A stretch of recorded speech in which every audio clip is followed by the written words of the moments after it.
Start. আসসালামু আলাইকুম ওয়া রাহমাতুল্লাহি ওয়া বারাকাতুহু। সম্মানিত দর্শক ও শ্রোতা, যে যেখানে বসে আপনাদের প্রিয় সাক্ষাৎকার দেখছেন, সকলকে জানাচ্ছি আন্তরিক শুভেচ্ছা ও মোবারকবাদ। দর্শক, ক্যান্সার একজন মরণ ব্যাধিকে দিকে নিয়ে যায়, এটা সকলেই জানি। অর্থাৎ ক্যান্সার মতো মানুষ মরে যায়, এটা আমরা অপ্রিয় সত্য হলেও আমরা সকলেই মেনে নিই। আমার এক আত্মীয় ওই দিন কথা হলো, সেই ক্যান্সার নিয়ে কথা বলছিলেন। আমাকে বললো যে আমার এক ভাই ক্যান্সার রোগে মারা গিয়েছে, তাকে অনেক ডাক্তার দেখিয়েছে, কিন্তু লক্ষ লক্ষ টাকা খরচ হয়েছে, কিন্তু ক্যান্সার রোগে সে ভালো হতে পারেনি, অবশেষে মারা গেল। সম্মানিত দর্শক, আসলে খুবই ব্যথিত মনে কথাগুলো বলছিলেন, কিন্তু সেটা মেনে নেওয়া ছাড়া আর কিছুই নেই। তারপরেও আপনাদের কাছে এই ক্যান্সার রোগ নিরাময় করার জন্য আজ একটি ইন্টারভিউ নিতে আমি উপস্থিত হয়েছি, মোহাম্মদ শফিউল আলম। সম্মানিত দর্শক, শুরুতে আমরা একজন ক্যান্সার যোদ্ধার সাথে পরিচিত হই। আমার ডানে যিনি রয়েছেন, যে আপনি আপনার নামটা কি বলবেন? আমার নাম আবুল হাসান, বাড়ি মুরাদনগর থানা, কুমিল্লা ডিস্ট্রিক্ট। আপনি ভালো আছেন? ইনশাআল্লাহ মোটামুটি ভালো আছি। সম্মানিত দর্শক, চলুন আমরা ওনার সাথেই আমরা পরিচিত হলাম। এখন আমরা ওনার ক্যান্সার বিষয়ে জানতে চাইব।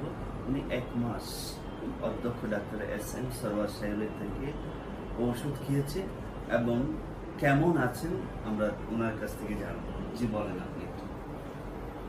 আমি দীর্ঘদিন বাংলাদেশ চিকিৎসা ছিলাম। চিকিৎসা আমাকে বলছে যে অপারেশন করা লাগবে। আমার এখানে স্থায়ী ব্যাগ দিবে বলছে, তো আমি বলি যে না, এটা আমার পছন্দ না। তখন আমি ইন্ডিয়ার চেন্নাইতে CMC-তে, বেলুড়ে অ্যাপোলোতে, নাইরুবিতে, ওখানে আমি দীর্ঘদিন 1.5 মাস চিকিৎসা ছিলাম। পরে আমাকে বলছে যে অপারেশন করা লাগবে।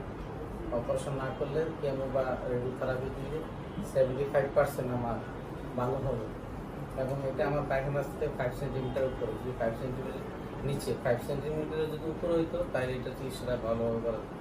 তা আমি ওখানে সম্পূর্ণ চিকিৎসা পাইনি। আমি চলে আসছি বাংলাদেশে, দীর্ঘ 2 মাস ছিলাম।